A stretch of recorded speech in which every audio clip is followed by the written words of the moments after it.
I have just landed in Sydney now. Gonna get picked up by Lowkee in one of his other fancy cars. So gonna go have some breakfast, do a quick day in the life, quick day trip in and out. So excited. Let's go. Anyone knows this guy, he likes to turn up in fashion. It almost seems like he likes to do over the top introductions. So you know what, I'll just let his status, his cars, and everything he's done speak for itself. So, damn.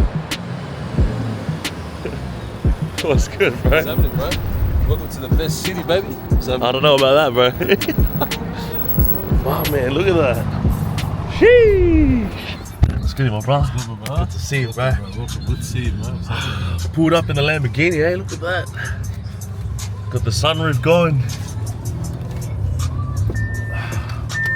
Had to bring out the proper fit, so I'm feeling good, bro.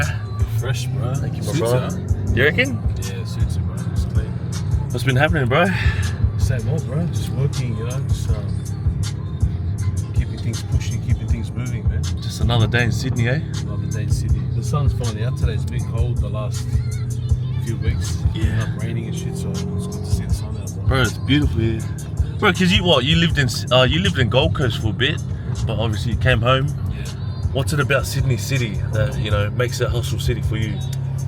Definitely the pressure, you know, like living in Sydney, you definitely feel the pressure, you know, everyone's on the go, things are moving so quick here, you know, like compared to the Gold Coast when I was living there, I felt like it was just too laid back for me. There wasn't really much going on.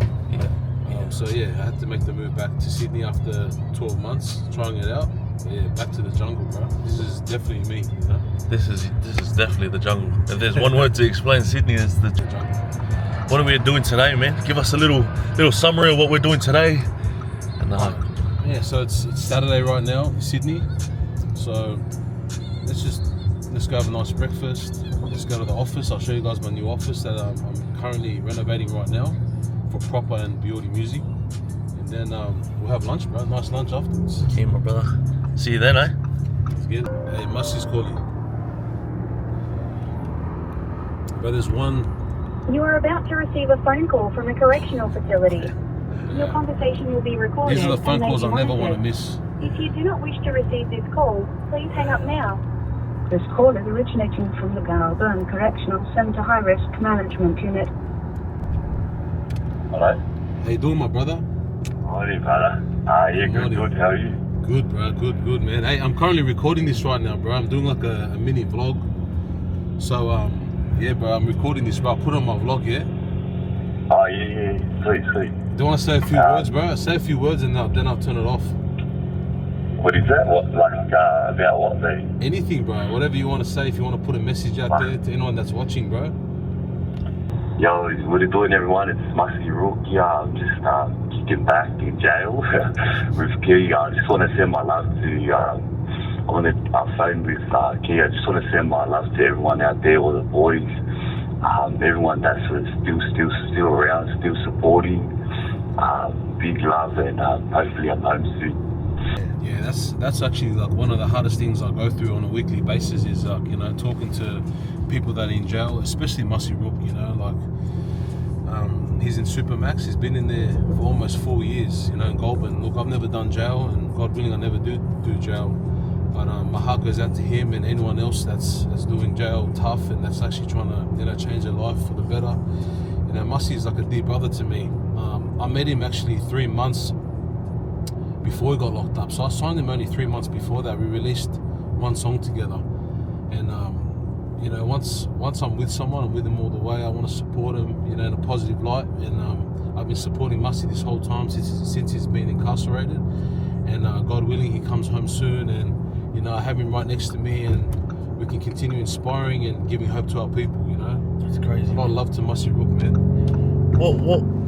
Why do you keep these people by your side still? Like, you know, you said you've only kept them, or you only met them 3 months prior. Why do you spend so much time and invest so much time into people like him?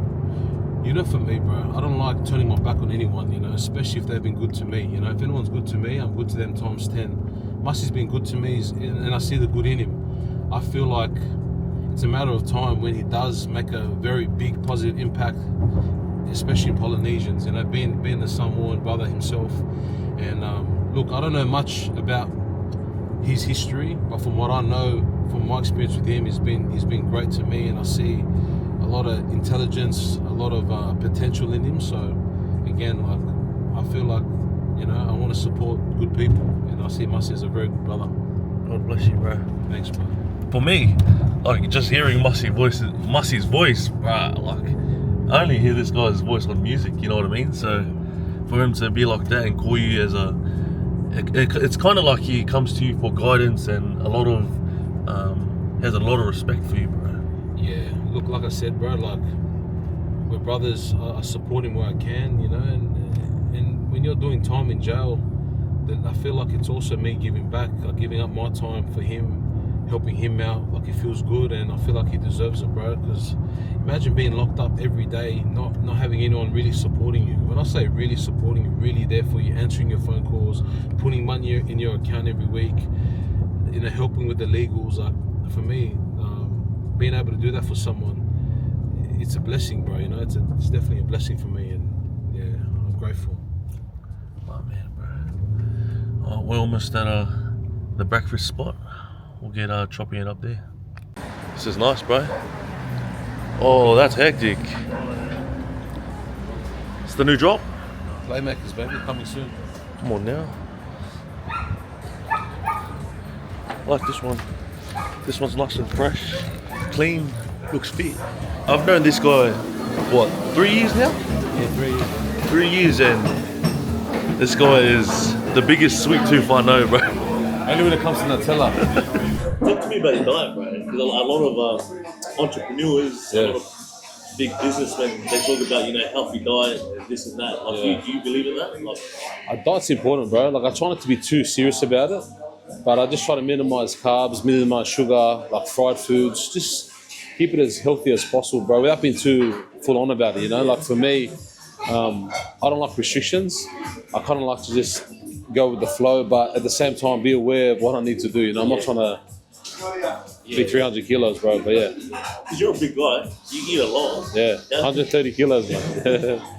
Is that like good weight, bad weight? Like, Look, I reckon the ideal weight for me, I'm 6'4". I should be maybe 110, 115 kilos. I'm 130, so dropping 10 kilos would be ideal for me. yeah. But yeah, just trying to keep as balanced as possible. Because I heard you talking to the brother there, that you stayed in a garage with how many people? It was me, my mum, and my 2 sisters In one garage growing up. in the garage growing up, yeah. Were you guys the only family there? Was it more? It was the only family in the garage, yeah. We grew up in that garage until I was probably like 21, 22. Wow. Yeah. How did you get out of that? Like, what was the stepping stone to getting out of that situation? Straight up, making money. Making money was like the goal, you know. I knew that was the only way to get out of that, you know what I mean? Like, seeing all the struggles growing up, you know, getting locked out of the house because we were behind on repayments or we weren't paying electricity or whatever it may be. Like, I always knew the solution was money at the time. Obviously, we had each other. We were very big on like prayer and support, family support, but the struggles, the day-to-day struggles was due to the money, you know, insufficient funds. So I knew money was a big driving factor for me. Yeah. Because I know a lot of people reach out to you and because you ask questions on Instagram for them to ask you questions. They ask you, how do I invest? Where do I invest my money? What was the time where you knew, okay, I can actually make something out of this and provide for my family? I'd say from high school, man. Definitely from high school, because that's when I started making money. Just some little deals, like from selling phones, DVD players, CDs. Like, I slowly knew that I had like a gift, which was selling. Like, I knew how to sell. I knew how to negotiate. I knew how to see opportunities. Like, I would meet someone that like would be telling me, I'm buying this phone off this guy next week for, let's say, for $100, and then I would go and buy it off that guy right now for 80 and sell it to him for 120. Like, I just knew how to like make things happen, you know. Like, I naturally picked up on it, Yeah. because I feel like you know, I just really wanted to make money. So That's crazy. Because a lot of people can relate, especially Polynesians, with the situation that you had coming up. Where do you think that Polynesians go wrong when it comes to finances? I think not taking action is a big part of it, bro. You know, just always living in God's hands. Like, that's something I hear all the time, living in God's hands. Yes, have strong faith, but at the end of the day, if you're not putting in action, if you're not putting in the work, how are you going to see results? You know what I mean? Same as your diet. If you're trying to see abs, if you're trying to lose weight, you have to do something about it. You know, there's a reaction to every action. So when it comes to like making money, you got to put in the work. You know, you got to research. You got to find a way. No one's gonna save you. Your parents can't even save you. They're struggling. So I knew from a young age that I had to do something about it because I couldn't rely on anyone. Like, our family couldn't turn to anyone. Like, I saw that growing up. We couldn't turn to the church. Of course, if we went homeless, I'm sure we would have had support. But like, I knew when it came to our like day-to-day, weekly struggles, we had to figure it out ourselves. So in business right now, is there any Tongan morals that you keep into play when it comes to business? Is there things that keep you pushing when it comes to Tongan stuff? Like, you know?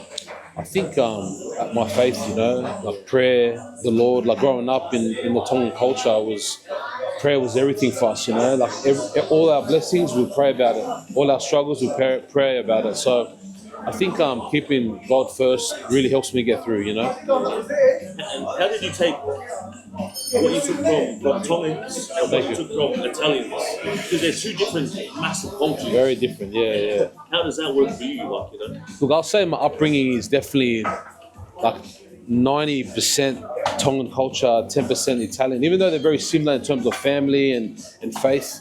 But, you know, I was raised with my Tongan family. I used to see my dad once a week, sometimes once every 6 months. Like, it was a very interesting relationship I had with my father. But I only saw the Italian culture through him, and he wasn't really big on the Italian culture. Like, he was very proud of the Italian culture, but like, he wasn't close to his family. He was very much like a lone wolf to himself. But I learned a lot from my dad, just seeing how he lived his life compared to my Tongan culture. Two very different worlds. That's great. Yeah.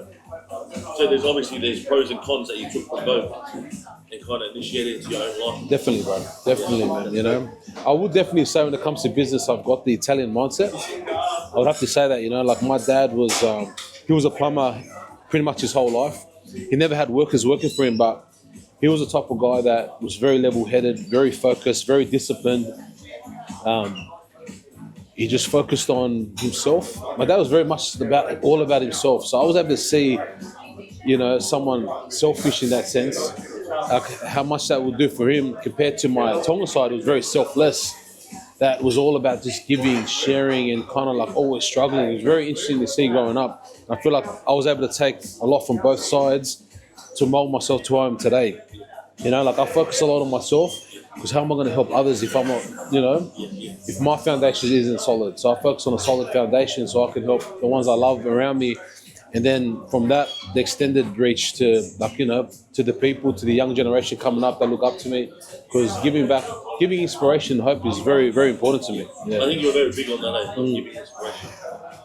I want to circle back to that as well because why? Like, you have all the money in the world, you don't have much time, you're always busy. Why is it that you want to give back? I don't have all the money in the world. Look, I'm doing really, really well for myself. I'm very blessed, thank God.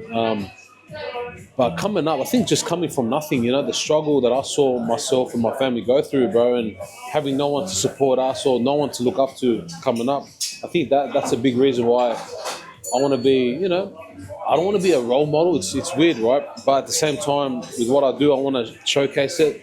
So for those that are looking for hope and maybe like a mentor, they can look at what I do and learn from me, you know, because I have no one to look up to. I have to figure it out on my own. So having, that's a big part of why I want to give back. Yeah.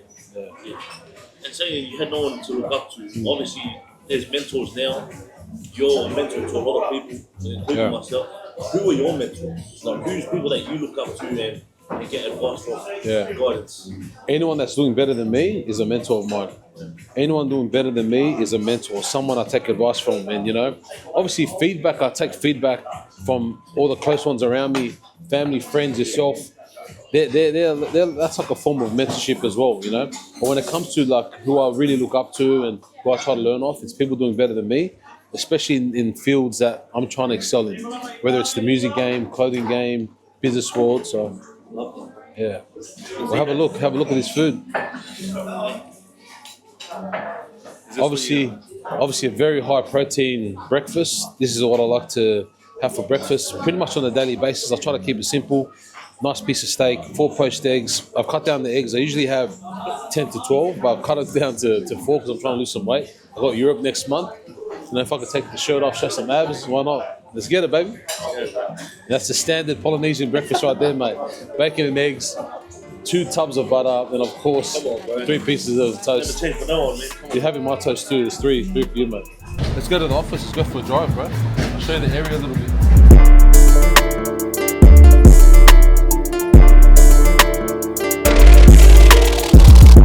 So you got a few cars in the garage. Got the Lamborghini here. What made you get this car? This is just the perfect everyday car for me. You know, it's a 4-wheel drive. It's big. I can fit in it. It's got power. I like the look of it. It's luxury, aggressive. So for me, it was just the perfect everyday car. I've had this for about 2 years now. Wow. And yeah, I'm not sure what I'm going to upgrade to. So for now, it's going to keep the Urus. So what was like the first thought when you heard of this Lamborghini? Were you snatched on straight away, or what's the process going through your head? Like, does it fit what I need? Stuff like that. You know what's funny? When I first seen the Urus, I wasn't a fan. I was like, Lamborghini 4-wheel drive? Nah, I was so used to seeing it as like a supercar, like a coupe 2-door.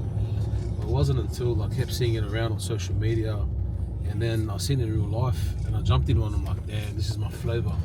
I knew I had to get it. So it's like that red car effect, eh? yeah. When you talk about a red car and then you just keep seeing it.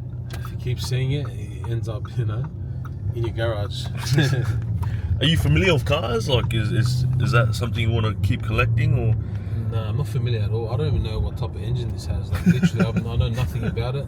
For me, it's all about just how it feels, Comfort. If it's comfortable, if I can afford it and it makes sense, I'll grab it. Yeah. Yeah. You know what's crazy? This is actually the street I grew up in, born and raised. Oh, is it? Yeah, there's a house. This is the house I grew up in. We'll stop by right now. Just show you guys where I grew up. So yeah, got some crazy memories here, man. Which was? Where, this one? Yeah, right here. Oh. So that's where my grandparents and my uncle, auntie, cousins lived at the front. And I lived right here. I don't even know if anyone's here. No way. And this is where I grew up. Right here, bro. That's a small ass shed, bro. Yeah, bro. It's not even a garage. I thought it was a garage, but looking at it now, it's like a little. We kind of built it into it was like a shed. We turned into our home. Yeah. What's some of the memories you remember from this place? A vivid. So yeah, look. I've actually haven't been in here since I was probably 10 years. Every couple of months, if I'm ever in the area, I'll just literally just drive in here, pull in, and just reflect on and how things are going, reflect on life and just how blessed I am in life, really. But I've actually never been in here since we moved out of here about 10 years ago. Do you think people are still in here? Looks like it's abandoned. I remember growing up, we used to play footy right here. My other cousins lived at the back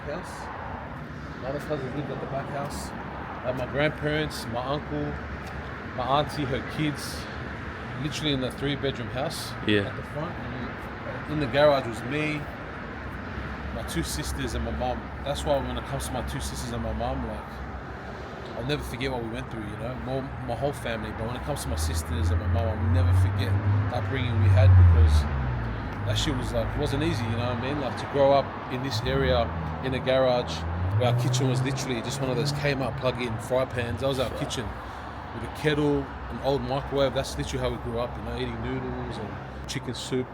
It's crazy. I never think about it. When it comes to my past upbringing, the struggles, I don't even think about it. I'm so focused on growth, moving ahead. But this is probably the first time I've actually really allowed myself to think about, what we actually went through and how it was growing up, But at the same time, it was the best times of my life. Being around my family, we never, even though we were struggling, we never really felt it, because with prayer, love, the support we had for each other, it wasn't really, it never became an issue, Life was so simple back then. And looking at it now in hindsight, it's a lot harder now to manage everything that's going on. But at the same time, we're very blessed. My family is in a good position. we're not struggling financially, and we do have the same love, the same bond, the same faith. So we're definitely very, very blessed. But let's see if anyone's home. I want to try to get in here. How many siblings you got? So I've got 2 sisters, man. 2 sisters.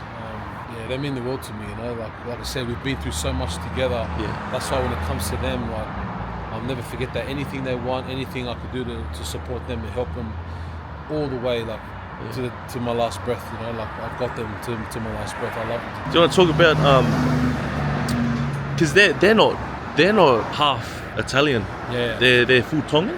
Yeah, they're full Tongan. So when it comes to my mum and dad, I'm the only child, half Tongan, half Italian.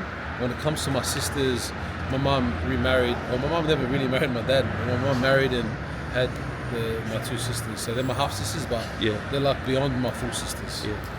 When was the time, like, were you old enough, or how young were you when your parents split, your mum and dad? And they actually split when I was born. I understand it now. Like my dad was 50 years old when my mum was pregnant. So the last thing my dad wanted at the age of 50 is to have a little Tongan kid running around, you know what I mean? So I understand that too. But then again, like from the day I was born, he's always supported me. He's always been there for me. It was a very strict and harsh upbringing, like in terms of, you know, being raised to an older Italian mentality. But it was a blessing, you know. My father always supported. He was there for me. He was very hard on me, which I think allowed me to learn a lot of skills that's helped me now in life. Like seeing it now, like fuck, it's made me who I am today. Yeah. So I'm blessed. And you know what's crazy too? At the back of the garage, like I started my plumbing apprenticeship, and I swear it was like my first year into plumbing. I learned like a bit of the trade, and I built a bathroom just for me, my mum, my sisters at the back, which I'll show you too. I wonder if it's still there. Like, I don't know. That's crazy. what's the emotions right now? When was the last time you knocked on this door? Over 10 years ago. I mean, the emotions right now is just memories, you know. Like I'm not someone that gets caught up in the past. I'm more the type of person that just like has good memories, and I just focus on moving forward and growing, you know. Yeah. But this is a big part of obviously my history, my upbringing. So, you know, when you're in these times, you're younger. Yeah. Did you feel it in your soul that you were meant for more? You knew that you were going to be a lot bigger than what you are at the time? Always. I always felt like I had no limits. I always felt like there was no ceiling when it came to my growth. And that's because I just wanted it so bad. So I always just saw so far ahead that I just felt like I was going to get there eventually because I wanted it so bad. I feel like if you want something bad enough, like you're going to get there eventually. Does it take 6 years, 6 months, 20, 30 years? Who knows? But for me, it's like I always knew that I'm going to end up wherever I set my mind to. Look, no one's home. Let's go to the garage. Worst case scenario, if they pull up on us, like I'll explain the story and hopefully they understand. Yeah. This was my home. This was my home until the age of like 21, 22. This is where I grew up. Wow. Shit, it's locked.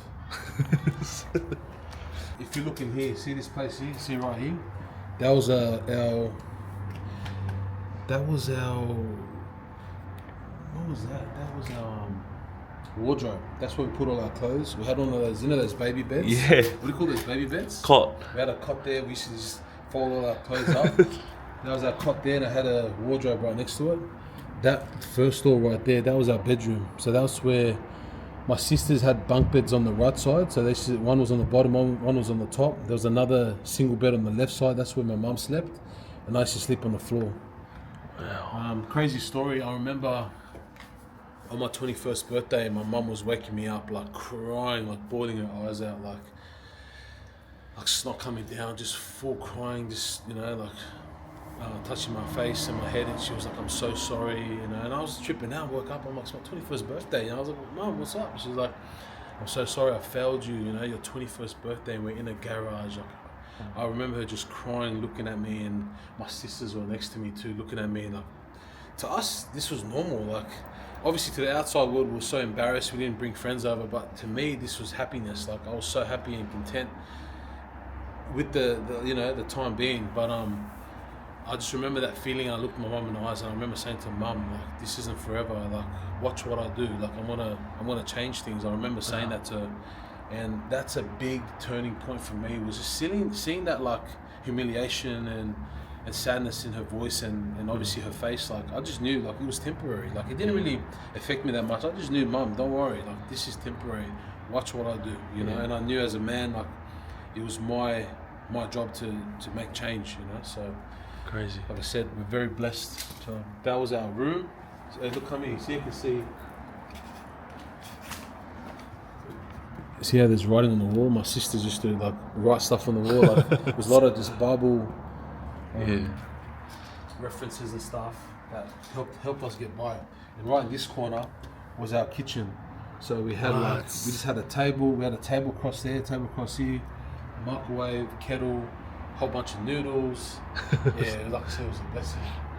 So if you come over here. I was actually going to ask you what was the turning point. So it was your 21st birthday. Yeah. And this small room here. This door's open. So this small here, this was where my uncle stayed. I had an uncle that stayed here. In this room? Yeah, this room. It's like a cell. Yeah. Oh, look, it's open. Oh, they warded it off. They've closed it off. So this was the back entrance to our bathroom. So we had this one toilet right here. The lock was literally a nail. That's what literally, seriously, it was literally just a nail. And I remember the door had like an opening in it, and that literally had to service me, my two sisters, my mum, my grandma, my grandfather, my uncle, my auntie, her two kids, 10 of us, one toilet. So I've gone back to it now, and that was our back door. So our lock again was just a nail, like one of those hinges, and you could unlock it. You could unlock it from there. So now, and that was broken. This is our bathroom. I remember every time we'd have a shower, it would just leak at the bottom. True. So the drainage wasn't the best. I've got a little funny story I want to share with everybody. So I'll never forget my sister's got like a pet rabbit. I can't remember if it was called Snow or Whitey or whatever, this little rabbit. And I came home one day and my sisters were traumatized, crying because their bunny had passed away with no clue what had happened. And my sisters prepared like the rabbit was put in like in a cloth, and they wanted to have a funeral. They were little kids, you know, my sisters, and it's around here somewhere, but I'll never forget this story because they wanted to have a full ceremony, and I was tripping out because with my father, we'd eat rabbits, we'd eat rabbit spaghetti, you know, with tomato sauce. So in my head, I'm like, don't worry, it's just a rabbit. But because my sisters were so like sad about the situation, they wanted to do a prayer. So I remember I was here and I was digging a hole like big enough for the rabbit. I had the rabbit was so stiff because when he passed away, like he stiffened up.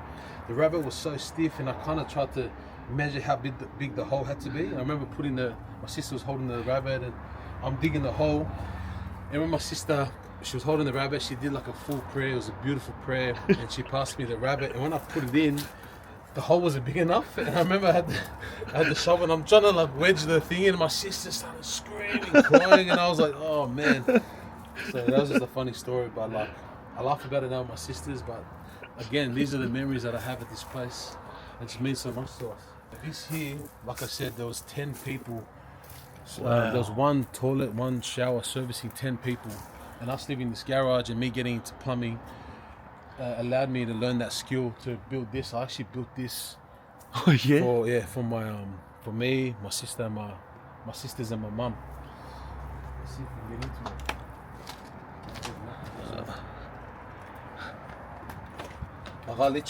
So I had one of my carpenter friends. He came and framed up the work. But I done the tiling myself. I done all the plumbing, the drainage, the toilet. I installed the sink, everything myself. Can you get into it? They've locked everything, eh? I even put a tap out here, which they've capped off. So if you look at the back here, look, there's a little window there. Look, it's a very dodgy looking shower bathroom. So yeah, if you could imagine those cold nights, we'd have to come out here. If you understand over there. So imagine those cold nights, we'd come out here, have a shower, then we'd have to like literally walk around. On the outside. On the outside. Come into our home. These are the unique, but like, this is what we had to go through growing up, you know. It's just, and again, guys, I look at this like I'm so grateful and blessed. Like I had such a beautiful family, very supportive family. But this is the reality of, you know, my upbringing, and like I said, this made me who I am today. And the big reason why I like to give back and I have a heart for those who do struggle is because I've seen it firsthand with my family and myself. You said that you come here every once in a while when you have some things going on. Yeah, I feel like this keeps me grounded. It just reminds me like how far I've come. And again, the memories just hit different, you know. Like I always want to make sure that nothing gets to me, because it's very easy to get lost in this life, you know. You can get caught up in the growth, the attention, the money, but it's very important to stay grounded because everything can go like that. Yeah. And you know, as soon as you have a health issue, nothing really matters. Money, none of this shit matters, you know, really, at the end of the day. But you knowing who you are in life and knowing where you're headed and where you've come from, I think that's important. That's what keeps me grounded. What a place, eh? I think a lot of polys can relate to this. For sure. Not only that, a lot of people in general. For sure. If you can do it, they can do it, eh? But if I could do it, anyone could do it, straight up, you know. It's funny, this is where we used to cook all the pigs as well. Literally right here, the pigs, we used to hang all the pigs up in the boots. Right, so like I said, it's some crazy memories. I reckon we've cooked at least a couple hundred pigs in here. Yeah? Yeah, my grandfather was very big on that, you know, with the Tongan tradition. Every time there's like a big event, like a birthday, a wedding, you know, you get as many pigs for the tables and for these events. And yeah, he was very big on gutting them out and cleaning it up, scraping the hair off the skin, and would cook it here. So, you know, I was very, very involved with the Tongan culture. That's all I knew coming up. It's crazy. Were you just as involved in like the Italian culture? I know you said you weren't as close with that side of the family. Yeah. You were with your dad. But was there some things that you took away from the Italian culture other than the mindset and the work rate, grind? Yeah, how to eat spaghetti. I love my spaghetti. Yeah, spaghetti is probably one of my favorite foods. So yeah, we still eat a lot of spaghetti, man. I feel like when it comes to Italian culture, maybe just the food side of it, you know, the food, the music. That's it, you know. My dad was very big on, like, you know, we have the best cars, the best leather made in Italy, you know. Like, he was very proud, and just like my Tongan family, they were very proud. Like, I felt like Tongans were the best at everything. That's how my grandparents made us feel. Like, he's a Tongan, you know, she's a Tongan. He just felt so proud. You know? I feel like that's another reason why when the Tongan team did their thing a couple of years ago, it was so huge, because, like, you know, Tongans are so proud, and for the first time in a long time, we're able to actually back Tongans that were actually going off, you know, like doing their thing. So that was a very proud moment too. That's mad, bro. Well, 10 minutes ago, before we stopped there, we put up a story and we were asking people to ask Lowkee some questions, and these are some of the questions. Are you ever gonna sell the Bugatti? Yeah, for sure. Yeah, I would sell it. You know, especially if I'm planning on upgrading. Definitely, yeah. This is a good one. Is it worth giving up your stable job to chase your dreams while still paying off your API or UPI, whatever you say? UPI, that must be paying off your home. Look, you don't want to put yourself in a position where you can't afford repayments. You know, I think the first thing you should do is keep a stable job, but start dabbling into your side hustles or something else. And once you see the potential there and the security there, then you jump in balls deep. There's no point trying to leave now. That's a bit silly, you know what I mean? You want to make sure that it makes sense and you're not putting yourself and your family in a position where you guys are really going to struggle. Thoughts on our people with tall poppy syndrome? You get hate? I get plenty of hate. And especially, you know, living in Australia, being of, you know, Polynesian, Islander, Tongan, with a Bugatti, Lamborghini as my everyday car, like, you get a lot of hate, you know. A lot of people don't understand how it's even possible, and you can't expect them to understand how it's possible. So you're always going to get hate, you're always going to get tall poppy syndrome. But I think the key is just understand that it is what it is, you know. Keep moving forward. At the end of the day, I don't do it for them, I do it for myself, my family, and those that look at me for inspiration and hope. They're the ones that matter to me. No one else matters. So, what does a day in the life look like for you?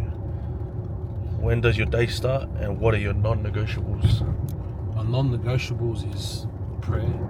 So I end my day with a prayer. Start my day with a prayer. Give thanks, gratitude. ask for help as well, you know, to protect me from all evil. Yeah. To look out for my family, make sure I have a great day. I give thanks to my loved ones that have passed away, so they're non-negotiables. And my day usually starts with the gym. You know, I train Monday to Saturday.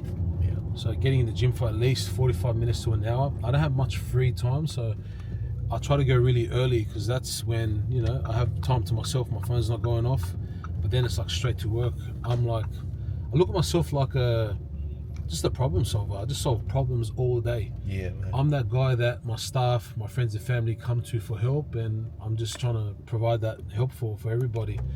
Unfortunately, I don't have someone that I can turn to when she gets tough, but again, God bless me with this position, and I'm going to run with it all the way. Love that, bro. That's mad. Sweet. What's one event or situation that happened to you that changed the way you view life?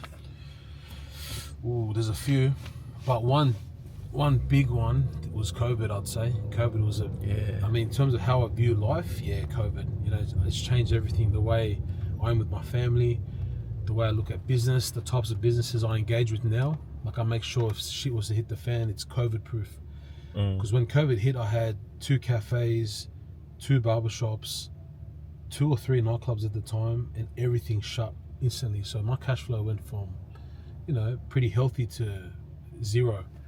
So that really changed my way of looking at life. All that money coming in consistently, then bang.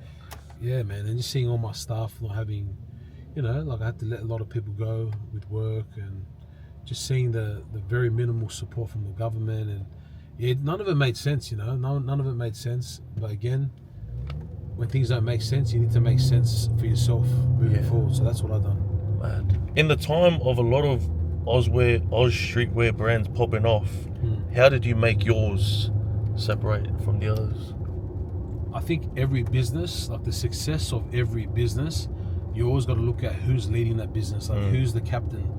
So I feel like with proper streetwear, just my aggression, my hustle, the strategies I had in place, that's what's really allowed me to grow so fast, to being one of the fastest growing streetwear brands we've ever seen.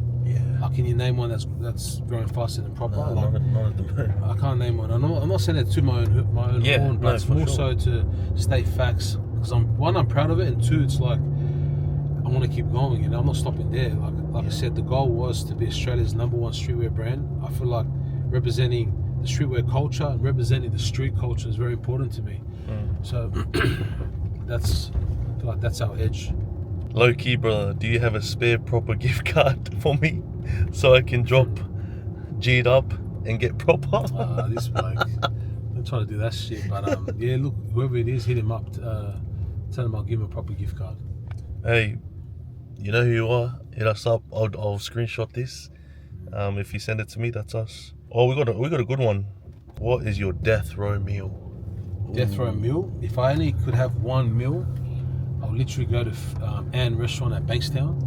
I'll get a large rare beef noodle soup with extra rare beef on the side, and extra beef brisket on the side. That's actually my normal meal when I go there, but that would be my last meal that really fills me up, with extra basil and fresh chili. Damn, I feel like now should we go now, bro? I'm still full from brekkie, bro. Either you give up your Bugatti or Nutella for the rest of your life. What are you choosing? Take my Bugatti. Shit, bro. Yeah, straight up. I'm not giving up Nutella for a Bugatti. Nah. Are you serious? Yeah, I wouldn't.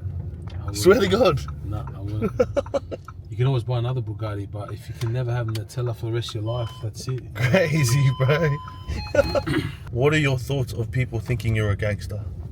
Oh, that's a good question, man. Actually, I don't like that.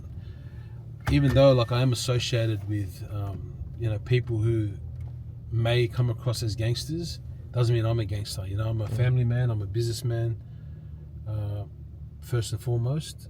But at the end of the day, that's their view. That's their view. I'm not gonna get out of my way to change people's view on me. And you know, I gotta blame myself too. If that's how I come across, that's how I come across. But at the same time, you know, me putting out content. If you look at my TikTok, if you look at my Instagram, hopefully you can understand and see that I'm not a gangster. I'm definitely not a gangster. But But yeah, I don't blame anyone for how they view me except for myself. So Cracker. There you have it. He's not a gangster. I'm about to take you to. So this is where I built. From this office alone, this is where I built Bugatti Music. So I've been here for about the past 6 years. Come check it out. I left this here just for the video, so don't come looking for this key. Memories. Oh, it's all empty, eh? Let me open it up so you guys can. Wow. So yeah, this is where Bugatti started. We used to have a TV up here. We used to have a ping pong table here. I don't know if you remember me smashing some every time ping pong. That's you right here. This was the kitchen I built. Oh. Obviously the toilet. And this was where the studio was. The amount of hits we made in here.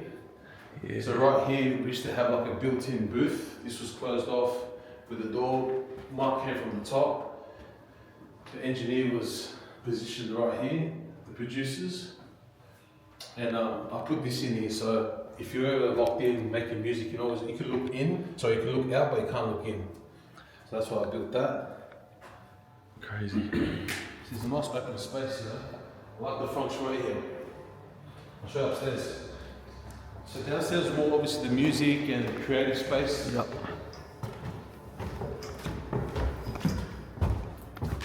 That's just a storage room. This was my office. Yeah, we had like a little boardroom table here. We had 3 desks. It was just to be me, my EA, my sister, who runs the Bugatti. So this is where we were positioned for the past 5 or 6 years. Alright, so we've been working for we've worked together for a while. Yeah. I see that you have a lot of family involved in and around your business. Why is that? Well, the most important thing I look for in a staff member is trust. And I feel like when it comes to family, that's out the window. Like trust is already there. Like I trust them to have my back. I trust them to want the best for the business, for me as a cousin or a brother. So that's the main reason why family for me is important, especially if they can do the job too. Yeah. So you could overlook everything from up here. Yeah, you could overlook everything. But you know what? It was just a very comfortable spot. See, as you can see, it's small. It's not too big, but you know, I've done the job. Yeah. And even though I could have moved on, I mean, the rent here is cheap, and it's just comfortable. You know, with plenty of parking right next to the station. Worked out well. So we're gonna go to the other studio now, the new and improved, updated one. It's cool as well. I've seen over the years, I've seen a lot of the work coming here. So I haven't seen the new studio. I'm excited to see it. See what these guys are about. That's right. So we're about to take you to the new warehouse because towards the end of the lease here, what we're doing, we turned this into the proper HQ as well. Like we're doing orders from here, so it's getting a bit too chaotic. We've definitely outgrown this space. So I'll show you the new spot. Let's go. So I have a question. Why the music label? Like, what made you get into that? Like, what was the whole startup and the whole process through starting up a whole music label? Because you're an ex-artist yourself. But yeah. Yeah, I guess look, it started from me making music at a young age. You know, for those who've known me from back in the days, like I've been making music. I was making music from the age of 14 till about 21 years old. Music for me was just that, you know, escape from reality. It was my distraction, kept me going through, like whatever I was going through, it just helped me, you know, stay distracted, and it was something I truly loved. And I loved making music. I felt like I was good at it. Yeah. And you know, it was my first love and passion. So for me to come back around, you know, 10, 15 years later was a blessing. And that all happened from, you know, coming across Connects, the artist from New Zealand, Tongan artist. So when I came across him and I felt like I could really help him with his career, because at the time he stopped making music. I just started off with him. He was massive. He was probably one of the top dogs back then, eh? Yeah, he's still one of the most talented in my eyes, bro. So hopefully he makes a comeback. I'm not sure if he's still in jail, but when he does come out, hopefully he makes a comeback, because he has a lot of music to push out, a lot of lives to impact. He's very talented. Right. Because I think over the past 5 years, a lot more artists have come out, and you as a record label owner, like, what do you look for in a music artist? Because, you know, sometimes you just stumble across like real good talent and you're like, damn. But then what is it that people can come to you with as a record label owner? The first thing I look for in any artist, obviously, is the talent, right? Like, without the talent, it's hard to really connect or want to do something with that particular artist. So talent is the first thing I look for, and the most important thing I look for after that is their work rate, their work ethic. Like, do they want it? Is it something that they're going to take seriously? Because over the years, I've signed artists who just kind of, you know, they're talented, but they're not really taking it that serious. And over time, you realize you're just wasting time and they're wasting time. So it's not really worth it. Yeah. So yeah, that's what I look for now. Artists that truly want it, because I'm a lot more inclined to assist and help those artists that want it over someone that's just talented and lazy. Yeah. So what does it look like when you have a really good artist? When do you know it's time to cut ties? Like, how do you know, all right, we've done our thing together, it's time to move on and part ways?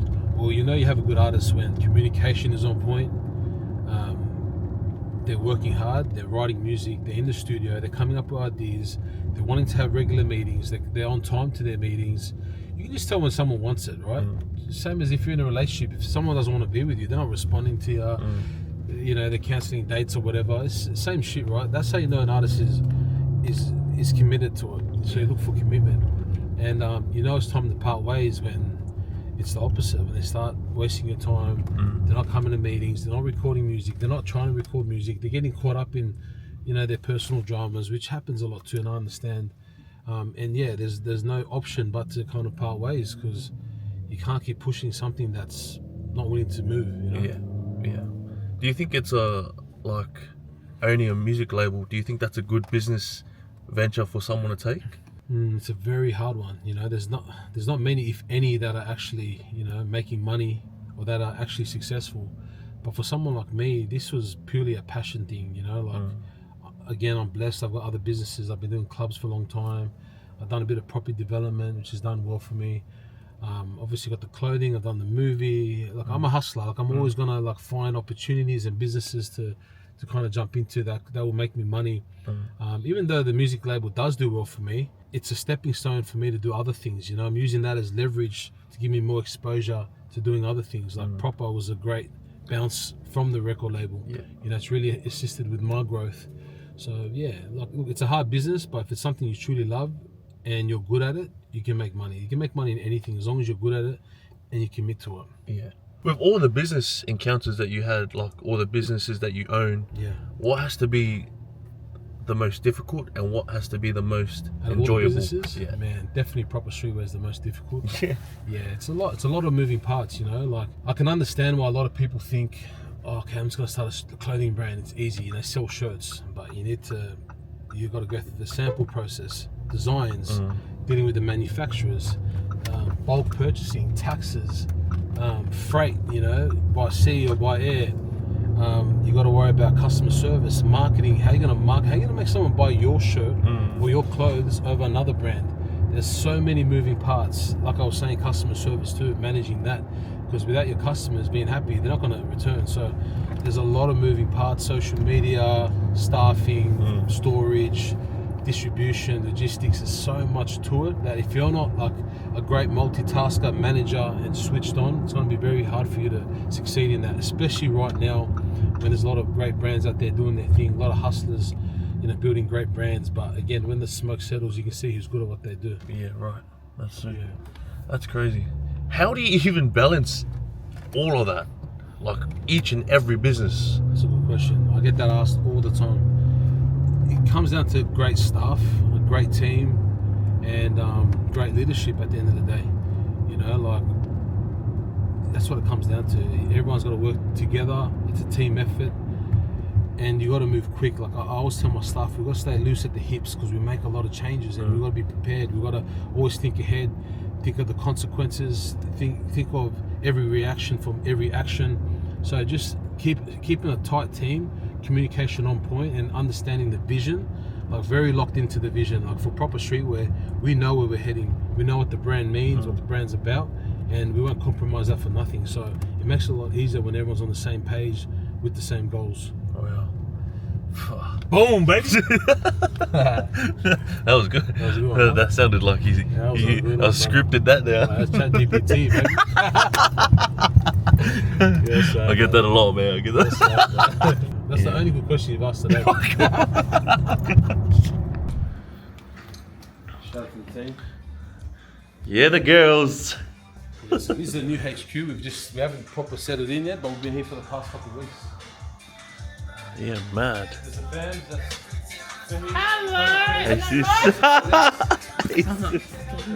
Good to see you. I'm good. Yeah, the gals. I'm good. How you guys? Good. The ball runners. I'm alright. This is mad, bro.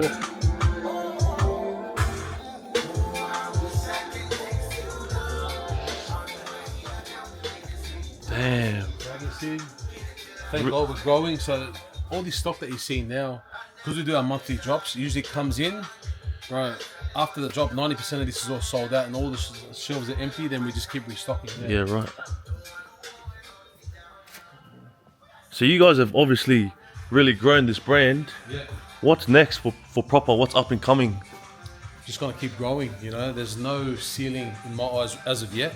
So obviously, we want to keep focusing on building Australia, building the growth in Australia, then eventually overseas, like UK, US. But for now, it's full focus on Australia. Yeah, right. Solidifying our position here, and then we'll make a move from there. Man, I've seen a lot of comments when I was trying to do some research on Proper. What is Proper? Like, what is the meaning? What does it stand on? What's the whole message behind it? Yeah, look, proper. The meaning behind proper is when something's proper, it's the real deal. You know, it's if you vouch for someone, you say that person's proper. You don't question that person. You know, it's just a word that we say a lot in Australia, and I think worldwide, and everyone knows what the word means. So yeah, just being the real deal. When something is real, it's proper. Yeah, That's mad. So this is the cute little HQ. You know what's funny? Like I was looking for this place for about four to 5 months. Yeah. But as I was looking, we were obviously growing fast at the same time. So once we moved in here, we've outgrown it. So now I'm actually looking for a bigger one. bigger space. Yeah. wow. Because we just need somewhere to store the stock. Because I'm very big on controlling the customer service ourselves. All logistics happens in-house. I don't use a 3PL. I'm very big on internal staff, so we can manage and control everything. So if there's any issues, like I know who to point my finger at. I know it's on us. So yeah, we're looking for a bigger space. We need something at least 3 times the size of this. Yeah. This is about 800 square meters in total. I need something about 2,000 to 3,000 square meters, Wow. including an office space, like a showroom. But the warehousing space is very important. So yeah. So what's some things that you think people should know before heading into the clothing brand business? I think you need to know, like I said, there's a lot of moving parts. Like the first thing I would do is do a lot of research, like watch interviews from big clothing brand owners, like see what they have to say.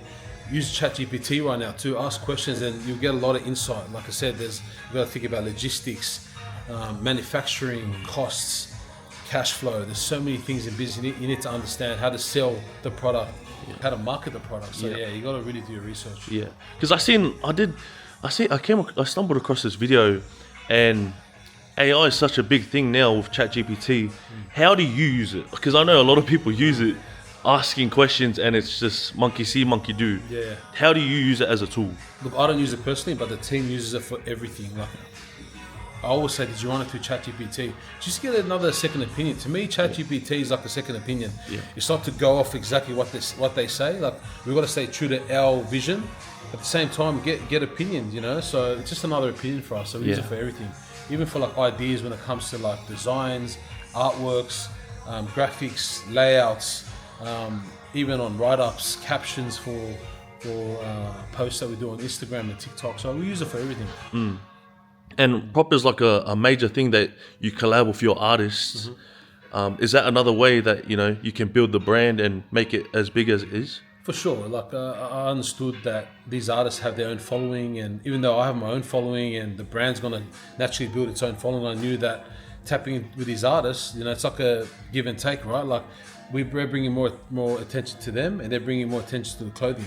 So just keeping the hype going. It's exciting too. When there's a new brand on the block, everyone's interested and wants to talk about it. So I knew early on, like tapping in with my artists and people that I fuck with, that I feel like aligns with the brand well, would just help with the growth. Let's show you the upstairs, the office side of things. Okay. So when I took over this space, there was a wall all the way through there, so I cut that wall open just to open it up. That's up there, like I'll show you upstairs. This used to be all opened up, so I turned into, put some doors there. That's the bathroom down there. As you can see, it's a lot bigger than... Way bigger, yeah. Way bigger, mate. So we've only been here for 2 weeks, but as you can see, we've got our main desk in. This is where the team's going to be positioned. We've got the TV up over here. So on this wall here, I'm going to put a bar that goes from like literally the whole wall right across with the underground fridge. We're going to have like, you know, some top shelf drinks on the walls. I want to put a mural here. This is, you know, one of those bar stools and tables. Yeah, Over right. here is where I'm going to put all my drops. So here will be visually, we're going to put the calendar over here, and over here is going to be like a display area where we're going to put all our pieces, look all at our new that. pieces that are coming out. Come on. Yeah, here's some exclusive shit, bro. This one. Can't wait for this piece to drop, man. Icy blue. Damn. Yeah, you've got That's heaps nice. of new pieces. I don't know if you've seen our new hangers that have come out too. How do you stay on top of being creative? You know, coming out with new looks, Yeah. new pieces. Yeah, you know what? I just stay open-minded. I think that's the most important thing. Don't be closed-minded. I always take opinions from people, whether it's customers, the team, even like from things that we see online, overseas. Like, yeah, just stay creative because, again, once you stay true to your brand and you understand the feel and the look that you're going for, things just come naturally. Yeah, bro. These are nice. New pieces, bro. That's... You know, it's something fresh. Just getting this ready for summer. And in terms of like how far ahead I like to plan. I like to be 6 months ahead. So 6 months. 6 months. We already have our drops ready into December. We know everything that's going on, timelines, deadlines. Look at this. This hasn't come out yet, but that's coming out soon. Wow. With a proper belt, leather belt. Supposed to stay fresh, you know. But yeah. So this space here, I want to deck it out, make it like a showroom. So be good for content. Yep. It'd be good just to come in here and feel that presence. Like, damn, like these are the pieces coming out, past pieces, new pieces. And I got something special for you, brother. What? Real surprise. This is for you, bro. Oh, no way. This is for you, man. Thank you, my I gotta man. film this now. Oh, yeah. Yeah, I gotta film this now, Oh, this is mad. Come on now. bro. Take it out, bro. Oh, raw, the new. R4W, Sports, eh? R4W, baby. R4W. I trust you to What's, say raw straight away, but R4W. What is R4W? What is that? Bro, ready for war. You know, ready for War. war. So again, this is going to be like a brother brand to Proper. So we used to have Proper Active, but now it's going to be Proper. The active wear under Proper is now R4W. So you're the first Gears. person to get these gears. He literally just you're arrived like- yesterday. Yeah, the first person, bro. Swear. Yeah, first person, bro. He arrived yesterday, bro. Nice, bro. bro. That's And I it. know you take your training seriously, and like I said, bro, training for me is a big part of business and life and growth. So these are the new pieces coming out, R4W, and yeah, bro. You know what? I want to see you in it, bro. Before we continue, I want to see. Let's get you changing the pieces. Yeah, 100%. I don't know. Damn. Bro, you look fresh, I like the way it sits on. bro. Big Ready for quads, war, cool. brother. R4W. Nice, bro. Clean. How's it feel, bro? Beautiful. It's actually stretchier than I. Yeah, than it looks, I think stretch is important. I like stretching everything, bro. You know, especially being here, guys are a bit bigger. You know, if you're moving around, you want to make sure, you know. Because a lot of other jackets you can kind of feel limited. Nice, bro. Ready for war. Where did that come from? It comes out in July, so I haven't announced it yet, but we drop it in July.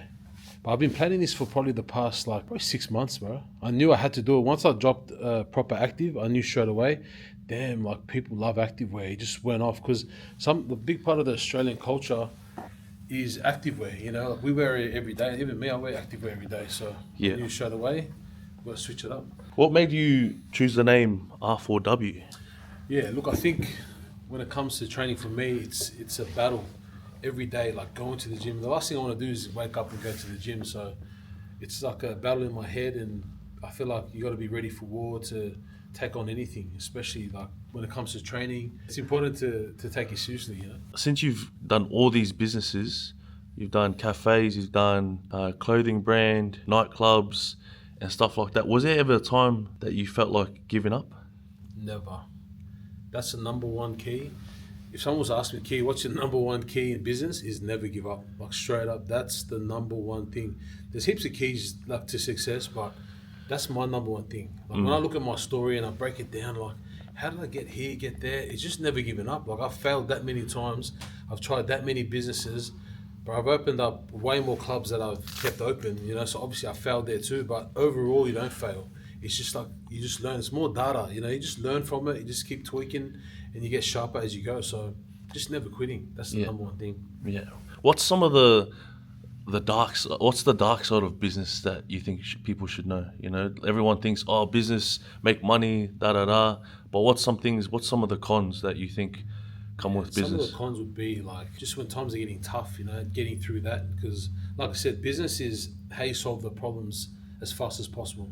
So yeah, there's been heaps of dark times where cash flow gets very tight, or you might feel like shit, you're about to lose a business, something's about to close down. But again, never giving up and always finding a way, staying loose at the hips. Yeah. I feel like that's what's kept me going through. How do you handle people doubting you or not understanding your vision, especially when you're starting something like, you know, brand new? They don't see it the first time until you pitch it and prove it. Yeah. What's your thoughts on that? I try to harness it as like fuel, you know. If someone that I care about's doubting me, I use that as fuel. If someone I don't care about doesn't faze me, but yeah, it's part of the game, you know. And when you realize the reason they're doubting you, it's not because they actually want you to fail. It's based on what they think and what they know. So you have to also prove it to them, show them, you know what, it can be done, or maybe I can do it. And you know what, if you fail, it's okay. You're going to keep going. So the main thing is don't quit. Just keep going. Yeah.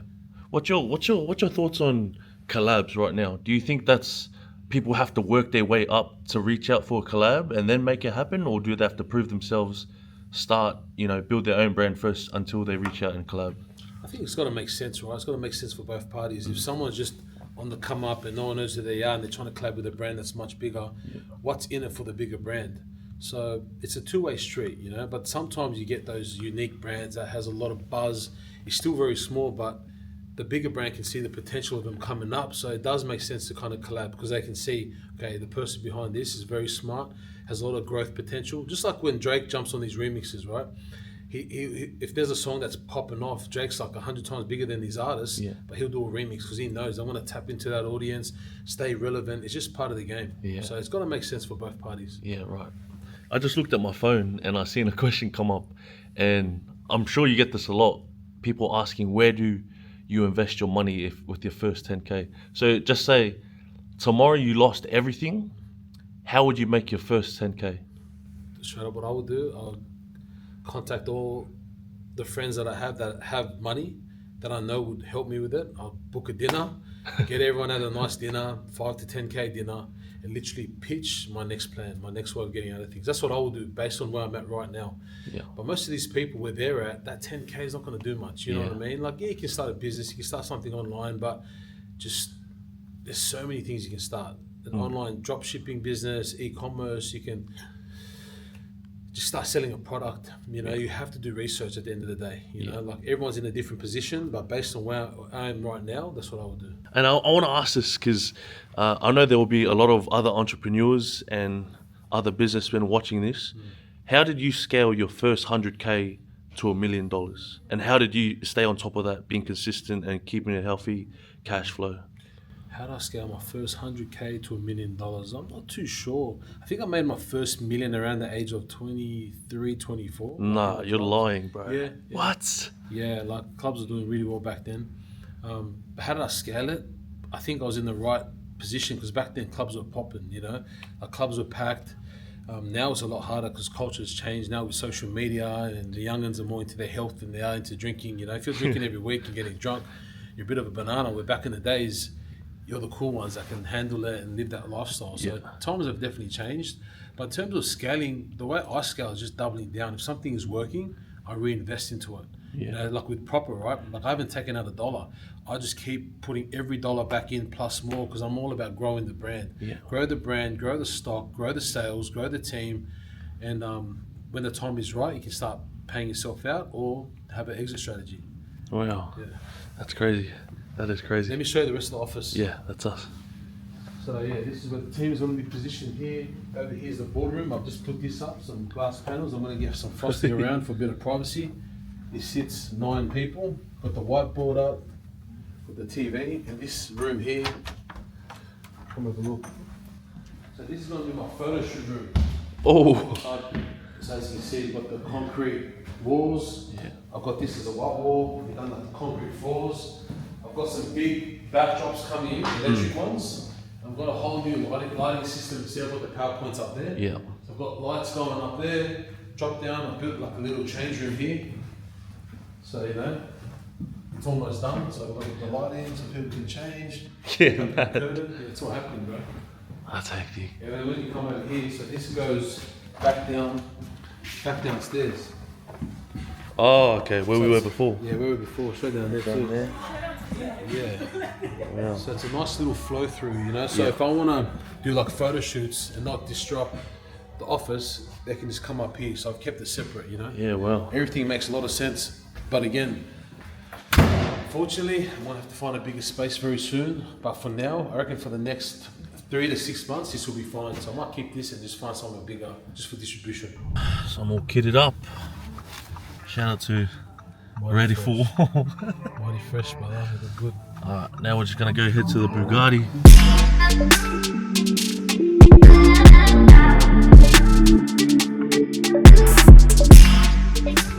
What's one thing that someone has said to you that's stuck with you forever? No one's gonna save you. That's a good one. Like nobody is going to save you. Don't depend or count on anybody. Like not only did I hear that a few times, but I seen it with my own eyes growing up. So yeah, knowing that nobody's gonna save you, I think that stuck with me, and it's a good way of looking at life because it forces you to fend for yourself and to figure it out without depending on anybody. So being independent is a big one. You know how you said you almost lost everything at COVID? Not lost everything, but that kind of put your back against the wall. What did you do to get out of that? What moves did you make? Good question. At the time, I created the movie Neverland. That helped me out a lot because that was a huge success, Neverland. So creating Neverland during COVID, while all the businesses were closed, so I was able to use my creativity and use my time and resources to create a movie, which is what I've done. I created a movie, number one, and number two, I doubled down on Bugatti because Bugatti was literally the only source of income I had coming in. Because obviously it's COVID proof, people were still streaming music. If anything, they were streaming more music. So I doubled down on that, releasing more music, signing more artists during that time. So they were the two main things. And then obviously coming out of COVID, with the clubs reopening, just doubling down on that too. And with the movie, that's still out, yeah? Can people still watch that, purchase that to watch? Yeah, check it out. Neverland, the movie, self-funded, independent movie, executive produced by myself, directed by Herbert Leota, very talented director. Everyone was local that was involved in the film. It was our first time ever shooting a movie, so check it out. For our first time, it was a great success. Yeah, because you have a lot of Australian icons in there. You have a Spaniard starring in there. You got Pistol Pete and Enzo. Who else? You got Hooligan Skinny. Who else? Mussy Rook is in there. Mussy Rook. Yeah. You got Jay King's in there too. Was he? Yeah, Jay King's in there too. where? Well, one of the bodyguards. Yeah, I think he was just walking past in the background. No, he's actually in there. You got to check it out. No, it's a cool movie. You know, like I said, it was something that we had no blueprint to go off. You know, we literally just came together. All the videographers that were shooting our music videos, the directors of our music videos, we came together and said, "Listen, COVID's hit. Let's shoot a movie." And yeah, we jumped straight into it. Done a little bit of workshopping. We wrote out a script, tweaked it. And yeah, we just literally started shooting this film during COVID. So it was a blessing, and I'm very glad we've done that.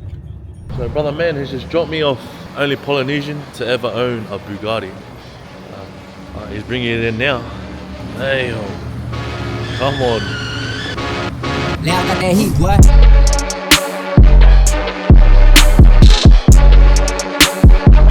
Wow, that's crazy. Look at that thing, bro.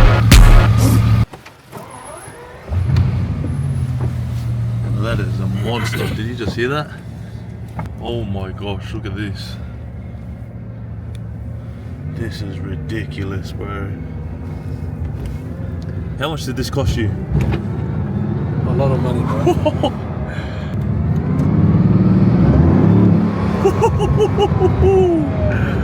Wow. That's crazy. People taking photos. It's the only thing when you're in the Bugatti, like when you're in the Lamborghini, everyone's taking photos.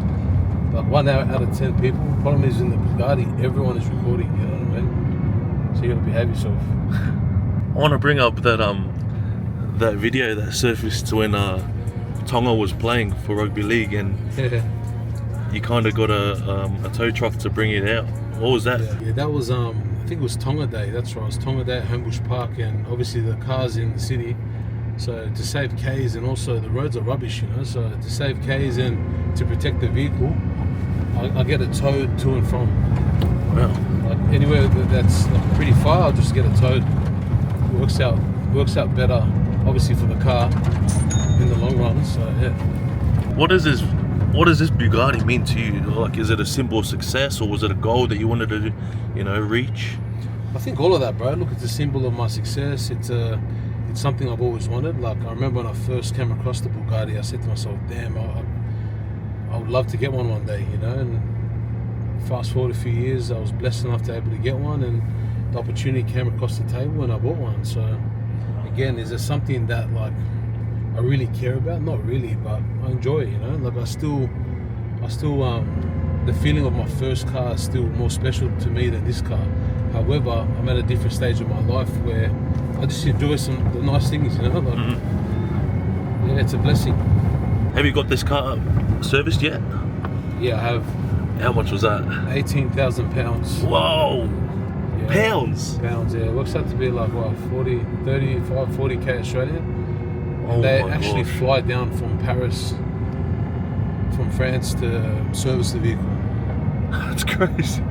What was the feeling when you first drove it? You got it. Not only that, you have proper wrapped around it. Yeah. A lot of people might think it's a tax write-off. Tax write-off. Definitely. Look, if you think you can write off a car that's worth a few millions just from a sticker, you're dreaming. They're not that dumb, you know. Yeah, no, it's definitely not a tax write-off. You can write off the cost of the sticker, but that was for free. I actually got it for free as a gift. So no, it's not a tax write-off. Wow. Because you're the only Polynesian that, you've said it before, you're the only Polynesian in the world. You've done your research, I've done my research, and yeah, you actually are like the only one to own a Bugatti. Not saying that other Polynesians can't afford one, Yeah. but you're kind of, the first one to think out of the box, you know what I mean? Yeah, look, I've been told that as well. Is it for sure? I don't know. I've done my research as well. I haven't seen another islander in the world that's actually got a Bugatti. So yeah, I think I'm the first and only one as of right now that has a Bugatti. Wow. All right, let me tell you how it started. So I got a call from my car guy, the guy that gets me nice cars. I bought my Lamborghini off him as well. He called me up, he goes, "Kia, I have a car that you might be interested in." Long story short, someone else had purchased this car and they weren't able to come up with the rest of the money. So they were a bit short on change. So he called me up, he goes, "Come look at this car." I'm like, "What is it?" He goes, "Just come and have a look at it." As soon as I saw it was a Bugatti, I'm like, "Damn, I gotta buy it." Like straight up, I have to buy it. I asked him how much it was. He told me. I'm like, "I'll make it work. I'll figure it out," you know. So it was a no-brainer. at the time it was a no-brainer, but then as I thought about it, I'm like, do I really need a Bugatti? Like, fuck, that much money, I could buy a few houses with that money, you know, deposits, and I could be a lot smarter with it. But it wasn't until one of my close brothers, I was telling him that I'm having second thoughts, and then he was like, "Key, you are about to be the first islander in the world to have a Bugatti. Imagine how much fucking inspiration and hope you give the fucking islanders." When he said that, I'm telling you right now, just from that one comment, I locked in. I'm like, I'm buying this car. And I called the guy the next day. I'm like, "Hey, I'm buying it." So I paid the deposit, and yeah, fucking. Wow. end up in the garage. Crazy. Is he Samoan, the mate that you say? No, he's Tongan too. He's Tongan. Oh, yeah. Yeah, it's Tongan, bro. And when he said that, but again, like I said, it's something that it's not gonna hurt the pockets or put me in a position where I'm at risk of, like, you know, financial risk with my family. So it's something that I also thought was a good idea, you know, to bring more attention to the proper brand as well. Yeah, wow. To Bugatti music, because, you know, there's not every day you see a Bugatti on the street, so it's like a driving billboard. Yeah. Everyone is recording. That's it, you know, yeah. Sometimes I just park it at valet, just because I know you have over a couple hundred people putting it on their stories, sending it in group chats. That's exposure for free. Yeah, yeah. You know, people see the Bugatti and be like, "What's that proper? Oh, it's that clothing brand. Yeah. Oh, it's Lowkee. Oh, it's this, it's that." So Yeah. again, being like head of mind, Yeah. head of people's minds, brings more exposure and converts to sales eventually. It seems like everything you do in regards to business is very calculated. Yeah, everything is calculated, everything is with strategy, nothing is by chance, by accident, because I've been doing this for a long time and I've realised that I'm at a point now, I planted a lot of seeds in the past, and it's time for me to, you know, take my fruits off those trees, you know. So you being able to get this Bugatti, if you were to start a new business tomorrow, out of 10, how successful do you think it will be? Just from everything you know, your knowledge and your experiences. If I start a whole new business tomorrow, with my position right now and the money that I have right now to work with, is that what you're asking me? Yeah. How successful do I think it will be? Out of 10. Out of 10, I think I'd say like a solid 8, just based on a lot of experience, mainly based on experience. Yeah, I think I'd say a solid 8 out of 10. So what would be the 2% that, you know? 2% is like, you know, no one has a crystal ball. You never know. Like, nothing is guaranteed. Nothing is 100%. Yeah. So I'd rather go in at like 80% and knowing that I have to work, because there's that 2%, that 20% that might fuck me up, you know? Just like COVID. Correct. You don't know what's around the corner. And you know what's funny? Every time I feel like, damn, everything's running so good, everything's on point, boom. The next day, the next week, there's a massive headache. So you just gotta stay sharp, stay on the ball, and just keep pushing. Where we got to now, bro? Let's get some lunch, bro. What are we having for lunch? What do you reckon, bro? Do you feel like, you know, your everyday lunch? I'll let you choose. Whatever you want for lunch, that's where we're going. I'll let you choose. So tomorrow's Sunday. Growing up, what was the family lunch that everyone, you know, brought to the table? You know, for a big family, what's one of those meals that you thought, okay, this is gonna feed everyone? KFC, bro. You reckon? Always KFC. KFC. Or Macca's or Yeah, done. some shit, you know. Alright, let's get KFC, man. You wanna get That's KFC? us. Let's get KFC. Alright, done. Let's do it. Let's go. Let's see how it gets out.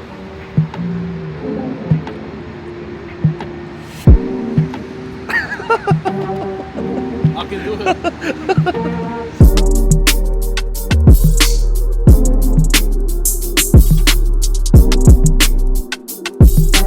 You know Lowkee? Yeah, I do.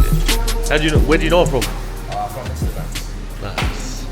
Instagram me, bro. That's the beauty about the internet. You know, you can get exposure for everything that you do. So start now, build that brand. You know, build that personal brand. That's us, bro. What'd you get? I've got a zinger box. I do prepare. Yep. There's no spoons or nothing for this potato and gravy, so might have to use the chips for it. Yeah, do a prayer. What's it? Dear Father, thank you for today. As a meant to worship you, in Jesus' name we pray. Amen. Thank you, bro. Yeah, we're good, didn't you? Nah, we good. No, we're good, Thanks, bro. my brother. Appreciate you, bro. Thanks, bro. Or some of the struggle food you had. I mean, what I remember a lot growing up is bread. Just eating a lot of bread. And Nutella is what made it like special, you know? That's why Nutella for me is like my favorite chocolate. It's the only chocolate I like. I don't like any other chocolate. What's that Tongan thing that you guys do? You guys rip the inside of the bread out and put Fanta in it? Fanta? Is that a Tongan thing? Nah, bro. No, I'm pretty sure there's like heaps of Tongans that do that. Really? Yeah. Don't know. I think that's like a tradie thing. What was your first job you ever did? My first job was I started a long mowing business. Your own? First ever, yeah. My first job. How'd that go? To be completely honest, extremely successful. Very good, bro, for a 14-year-old. Guerrilla tactics, knocking on doors. No. It started off from one neighbor. He got me a neighbor. He got me his properties. He just kept growing. Wow. What's the best advice your mentors ever given to you? The best, but hardest to listen to, like, to do, is don't worry about what anyone thinks. It is hard, eh? Like, it makes the most sense. And you know what? If you can master the art of not giving a fuck about what anyone thinks, game over. That's when you become the Donald Trumps, the Andrew Tates, the Spaniards, like the Adrian Portellis, like people at that level of like fame and success, like they don't give a fuck, you know? That's the ideal scenario. Are you a supporter of Andrew Tate? Yeah, I am. Why? I like what he represents. I like what he pushes. He's got a winner's mindset. He's a hard worker. He's very intelligent. There's not much to really fault on him, you know? So how can I hate on another man that's like doing his thing, not hurting nobody? Yeah. He's too much of a threat. You're only an issue when you become a threat. If you're not a threat, just in any situation, even on the streets, if you're not a threat, people leave you alone. It's when you become a threat or a potential threat in any industry is when people in that industry that are bigger than you and that have power are going to try to attack you. It's just a part of the game, you know? And I feel like with him, he's very powerful, very influential. Of course he's going to get so much hate. But as you can see, he wants all the smoke. He's about it. So I respect anyone that's courageous enough to take on all of that shit. Like, I know I couldn't do that. Yeah. And 99% of people watching this, they wouldn't be able to take all that smoke that comes with it. Like most people, they just want to be average. They're content with just the standard life, you know? Because it doesn't come with much risk or danger. Beautiful. If there's one thing that you want to say to a young Polynesian who may be or maybe not in the same position you were back then, Yeah. what is it? There's a few things. First thing I would say is start right now. Don't listen to the haters. Use it as fuel. Never give up, because you're eventually going to get there. As long as you're committed to your vision, to your goals, you're going to get there slowly. It might take others faster than you, but remember, you're running your own race. Do it for yourself. Do it for the people that love you, that you love. They're the only ones that matter. Everyone else, fuck them, straight up. So put in the effort, start now, don't give up, don't listen to the haters, and remember, you're doing this for yourself. So all the best.